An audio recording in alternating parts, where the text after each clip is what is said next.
Ladies and gentlemen, welcome to Conversation. I'm Suresh Kochata. Today I have with me a very special guest, the Jayshankar Rajagopal, down south, but has kind of a tie-up with almost right up to the north, literally on the roof of the world, as they call Tibet. Ladies and gentlemen, we need to know a lot more about Tibet than we know now. Tibet is a very esoteric subject when we talk about it. Dharmashala, which some of you would have visited, or the markets in Delhi where you buy Tibetan arts and crafts, or somebody who goes down to Kodagu visiting Bailakuppe and other places. But Sri Jayshankar Rajgopalan has been there and done that. He holds doctorates, honorary doctorates that were conferred on him. He has very close relations with the lamas of the Tibetan lineage. And of course, I'll leave it to him to talk more about all this. Welcome to conversation, Sri Jayshankar. Namaskar. Namaskar, Suresh ji. Yes, sir. I mean, for the generation, today's generation, which is absolutely not aware of what the Tibet issue is all about, they only know that they see some Tibetan monks. They even equate them with the monks in India. Sometimes the regular monks out here, and they kind of get confused with their dialogue. But as I said, there is very little that this generation, that the young generation, are the Instagram generation, you can call them, they're not really aware of what the Tibetan issue is. So, can you take us through a journey of how did Dalai Lama and others land up in India? Can you just take us through a history of that, sir? As you rightly said, Suresh ji,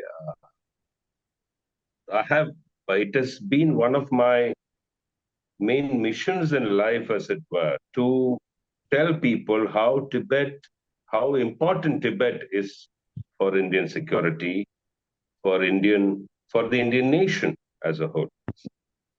Now, Tibet has always remained an independent country if you go through the historical records.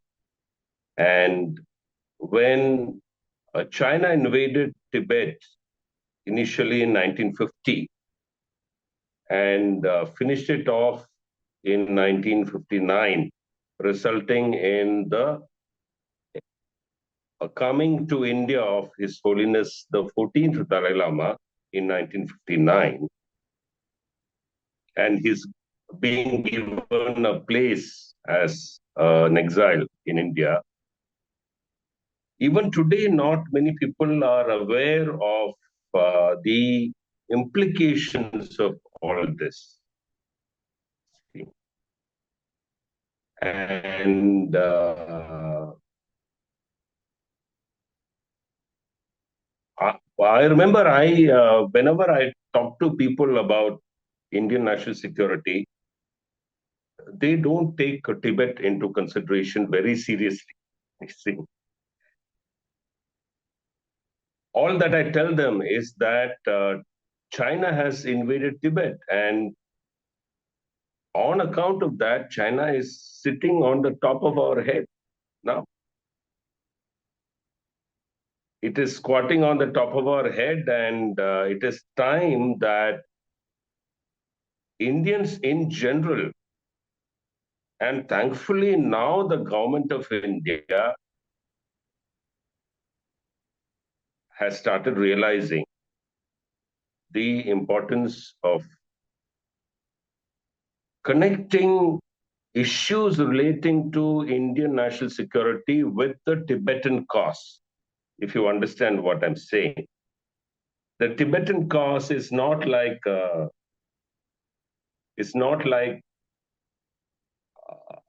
some distant event taking place somewhere for which we are just shouting out. Tibet is on the top of our head. So Tibet is now being introduced, as I understand from various sources, into the China India debate. Very subtly being introduced on account of the hitherto unskilled peak in Arunachal Pradesh, that was scaled by the mountaineers belonging to the National Institute of Mountaineering and Adventure, belonging to the Ministry of Defense. They did it, they achieved the feat on the 25th of this month. It was first announced to the world by the Chief Minister of Arunachal Pradesh. And there were parleys about what the peak should be named after, because this is a, geographical, whenever somebody scales a peak for the first time, they hold the right to name the peak. So, after many consultations, including consultations with the former Prime Minister of Tibet, Professor Samdhang Rinpoche, it was decided that the peak be named after the sixth Dalai Lama, who lived in the 17th century. Because this area, the Mon Tawang area of Arunachal Pradesh, was the place the sixth Dalai Lama was born in. It is the birthplace of the sixth Dalai Lama. So this is a quick appraisal of the Dalai Lama's connection with India. There cannot be a greater connection because the sixth Dalai Lama was born in Tawang. That's interesting, Dr. Jayshankar. Because one thing that I always strikes me was that possibly, I may be wrong here, that the enthusiasm which the government of India had for Tibet at one time has gradually weaned away. I mean, today, free Tibet is no longer a slogan. It might happen here or there. Chinese diplomats can now freely travel around New Delhi. But it was not so early. There were many protests whenever there's a Chinese delegation in India or even the Chinese ambassador steps out. But our Tibetans got reconciled to the fact that, okay, it's all done and dusted. China has Tibet with them. We can't do much about it. Is that feeling there right now, Dr. Shankar? Can you correct me if I'm wrong? You're not entirely wrong here. I think, see, to, to respond to your question, one must understand the history of the Tibetan sentiment after being exiled as a nation. See, nobody came to their support. Of course, Pandit Nehru provided them exile here, but there was no active support for their cause. And therefore, there were, I think, till the time of George Fernandez, who was an active supporter of the Tibetan issue in Indian political history, there were protests. But now, I'm sorry to say this, but the Tibetans are looking to the West. See, the Tibetans are looking to the West to provide some kind of solution which doesn't exist. Recently, President Biden signed the Tibetan Act. It doesn't mean anything. But neither Biden nor the United States of America are stakeholders in direct stakeholders in Tibet. If there is at all a direct stakeholder in Tibet, it is India and the government of India. It is time for both Indians and the government of India and the Tibetans as well to recognize this.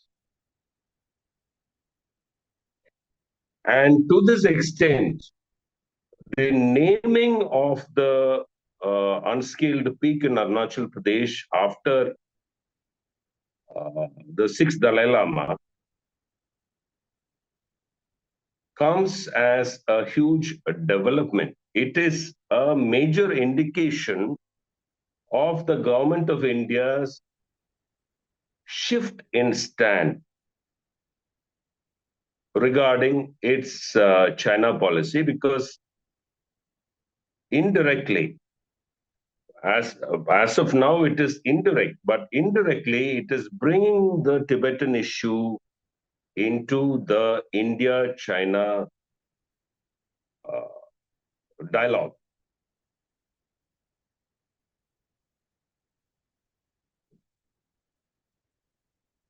Sorry, Dr. Jayshankar, that is what it is. Because what we're seeing often is that, as you rightly said, they're looking to the West, more Tibetans settling down in the West, where it is being even propagated very well, more than India.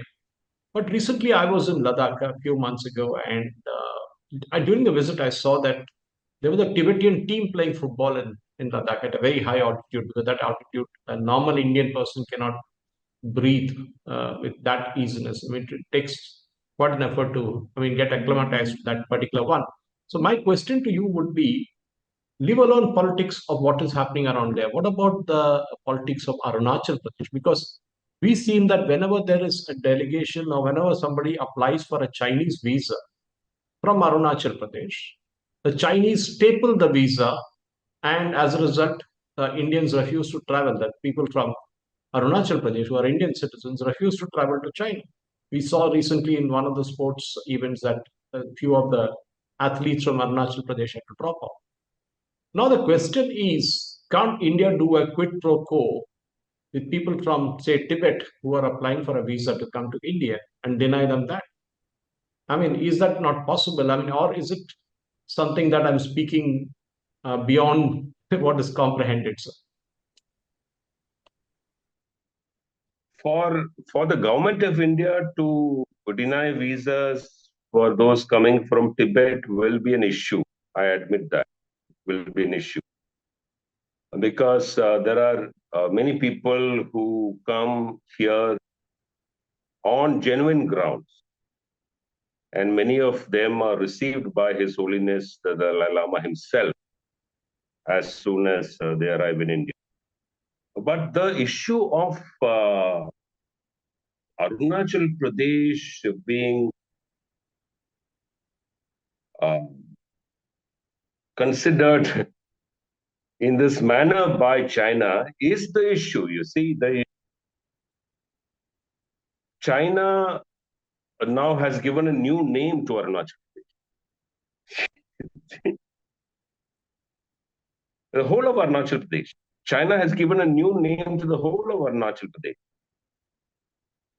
And I'll tell you what their so-called rationale is. Their so-called rationale is that this sixth Dalai Lama was born here in Arunachal Pradesh. And since they consider Arunachal Pradesh as southern Tibet, just as they have occupied Tibet, they should have a claim over Arunachal Pradesh also. This is their rationale, simply. See, they have occupied Tibet. The former Dalai Lama, the sixth Dalai Lama, was born here. Tibet has something to do with Arunachal Pradesh culturally. Therefore, they have a right to claim Arunachal Pradesh. But there is a bit more history to this. In 1914, when the Shimla Agreement, uh, the Shimla Accord between the British and the Chinese was undertaken, at that time, the Tawang region in Arunachal Pradesh did belong to Tibet. See, this is a historical fact. And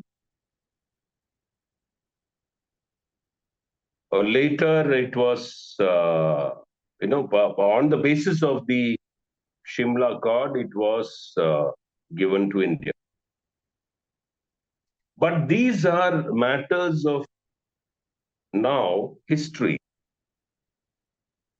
Current current position is that the whole of Arunachal Pradesh belongs to India, and the Tibetan government in exile doesn't have a different opinion on that. Now, The Tibetan government in exile doesn't have a different opinion regarding Arunachal Pradesh being an integral part of India. Therefore, the Tibetan government in exile and the government of India are on the same page. Whereas China is going on saying that that Arunachal Pradesh is a part of China because it is southern Tibet. So this is the crux of the issue.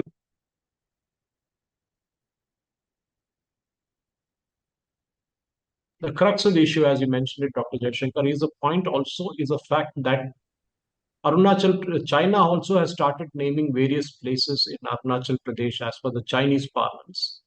India is doing a bit of tit for tat now with this naming of the peak after the sixth Dalai Lama.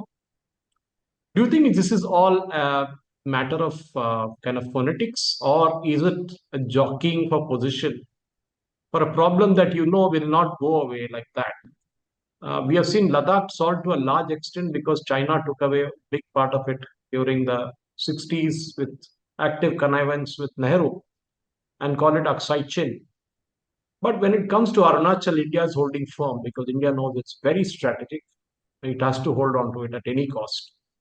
And there has been a lot of development work that has been going around Arunachal Pradesh, which didn't happen before.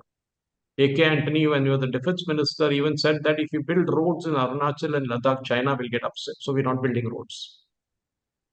At least that part is out now. The government of India is spending a huge amount of money. I saw that in Ladakh, huge amount of money to build roads and infrastructure there. I think something similar is happening in Arunachal. I haven't gone there, so I need to understand what's happening.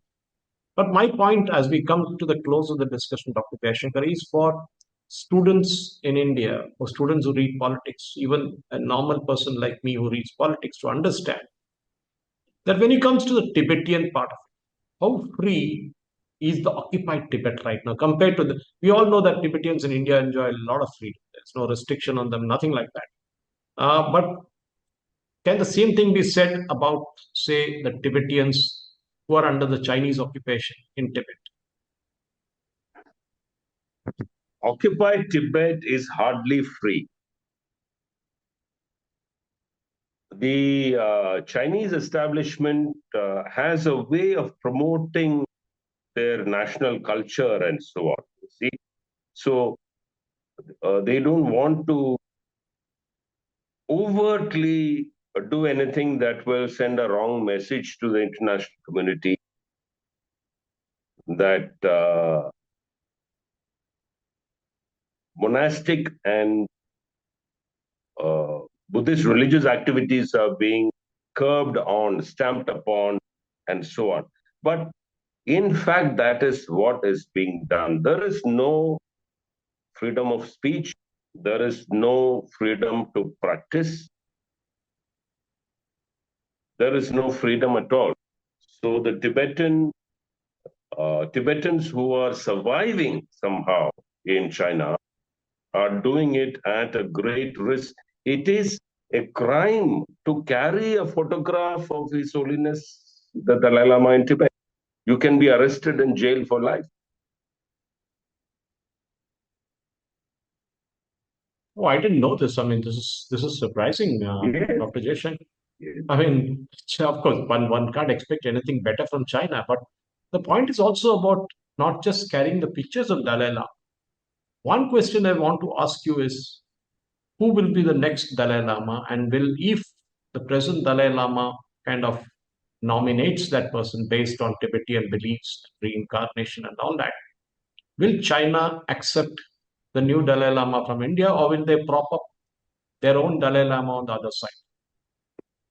They are already in the process of propping up, they are already planning to prop up their own version of the Dalai Lama. As far as the real question of who the next Dalai Lama will be, it is an evolving question that is always on the mind of His Holiness.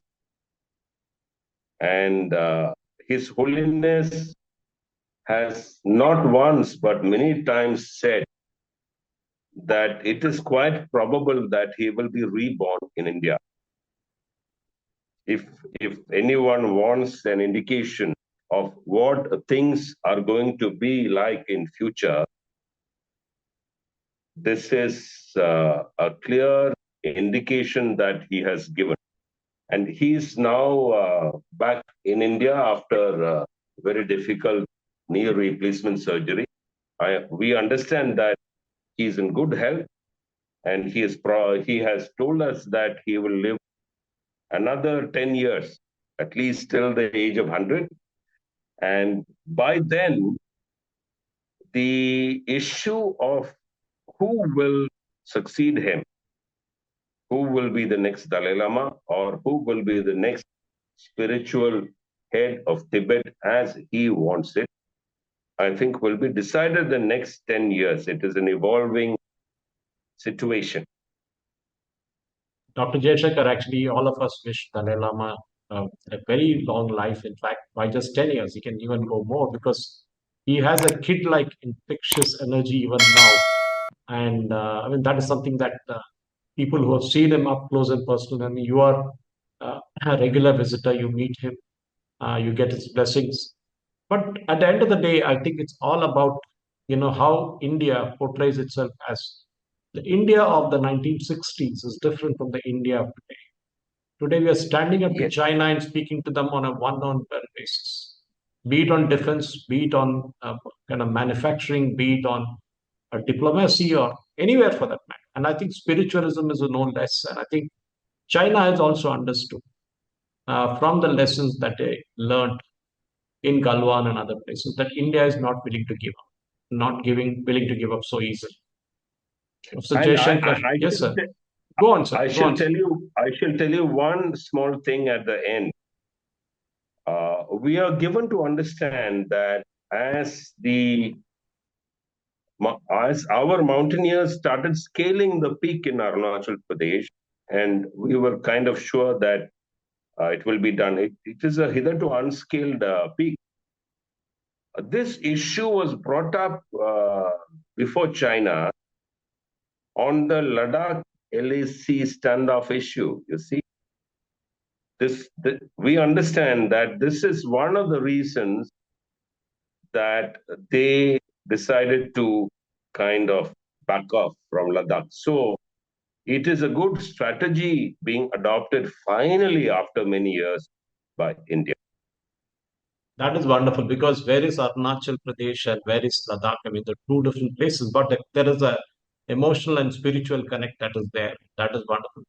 Professor Jayshankar, Rajagopalan, it's wonderful speaking to you as always, and I'm sure we'll come up with more conversations, and I'm sure that there are more topics that we can speak about. Thank you very much for joining us. Namaste. Thank you so much, Suresh. Thank you. Welcome.